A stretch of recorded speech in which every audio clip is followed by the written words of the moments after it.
Сәлем баршаңызға, мен YouTube каналыма қош келдіңіздер. Бүгін сіздермен бірге запеканка тағамының рецебімен бөлісетін боламын. Біздің отбасымыздың сүйікті тағамымыз. Менің арнама тіркеліп қойды ұмытпаңыздар, және де колокольчикті басып қойыңыздар. Ең алдымен картопты тазартып, осылай суға қойып қоямыз.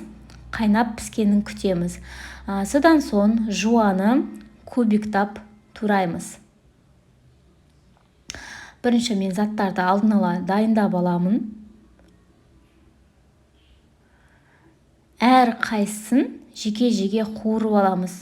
Бұл менің өзімнің көптен бері өзіме ұнайтындай етіп жасаған тәсілім. Негізі басқа жерлерде запеканканы басқа жолмен дайындайды. Жуаны толықтай қуырып аламыз. Одан кейін сәбізді тазартып, жуан үккіштен өткіземіз. Жуамыз дайын болғаннан кейін осылай бөлек тарелкаге сүзіп аламыз майынан. Енді дәл осы майға кішкене май қосып, сәбізді қуырып аламыз. Содан соң сәбізіміз дайын болғаннан кейін оны алып, және де сковородкаға тағы да фарштың өзін қуырып аламыз. Тұз қосамыз, өзіңіздің қалауыңыз бойынша приправа қосуға болады. Оны да осылай қуырып аламыз. Содан соң сырды кішкентай үккіштен өткіземіз. Енді барлығы дайын болғаннан кейін формамызға үккіштен жаңағы қайнаған картошкамызды үккіштен өткіземіз. Барлығын астын кішкене болса да майлауға болады, немесе майламасаңыз да болады. Міне осылай қолмен жасап шығамыз. Простынның астына осылай бір қалыпты болып тұру үшін. Одан кейін мен тұз салмаймын. Сіздер тұз салсаңыздар болады. Мен кішкене фаршқа көптеу тұз салғасын, арасына тұз салмаймын. Одан кейін майонезді жағып шығамыз. Содан соң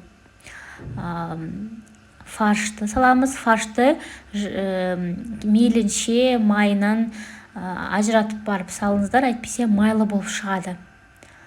Содан кейін жуаны саламыз. Келесі слой бізде сәбіз. Жуа басқа өңірлерде пияз деп атайды. Бізде батыста жуа деп атайды. Міне осылай жасап шығамыз. Содан кейін майонез жағамыз. Және де ең соңында үккіштен өткізілген сырды бетіне сеуіп шығамыз. Мен барлығын алдын ала дайындап қойдым. Мейлінше сыр мол болғаны өте жақсы. Мен пайдаланған сыр молис деп аталынады. Енді 180 градуста қыздырылған пешке сыр ерігенше 15 минутқа саламыз. Тек қана 10-15 минут жарайды, сыр ерігенін ғана күтеміз. Міне осымен біздің запеканкамыз дайын болды. Біздің отбасымыздың сүйікті тағамы. Сіздер де жасап көріңіздер, өте оңай жасалынады, және де сіздің отбасыңыздың сүйікті тамағына айналады. Мен YouTube арнама тіркелуді ұмытпаңыздар, лайк басыңыздар, пікір қалдырыңыздар. Міне осымен запеканканың рецебі осындай. Астына описаниесін қалдырамын, қанша килограмм қажет болатынын. Сіздермен бірге болған мархабат. Менің Instagram парақшама тіркелуді де ұмытпаңыздар.